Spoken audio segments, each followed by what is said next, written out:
ایسا مریض جس کو دل کے دھڑکنے کی مستقل بیماری ہو اور جس کا تعلق عموماً معدے سے ہوتا ہے، اس میں ایکونائٹ بہت اچھی ہے۔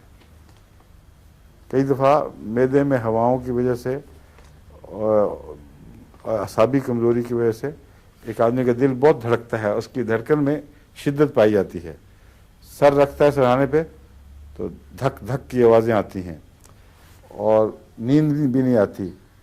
بعض دفعہ یہ اس طرح بھی پیدا ہوتی ہے بیماری کہ ایک آدمی کو کسی چیز کا خوف ہوا ہے، کوئی بری خبر سنی ہے، یا امتحان دینے جانا ہے بچوں نے تو اس سے پہلے ان کو تکلیف ہو جاتی ہے، یا اور کوئی ایسا ابتلا درپیش ہو تو اس سے دل کی دھڑکن تیز ہو جاتی ہے اور اس میں شدت پائی جاتی ہے۔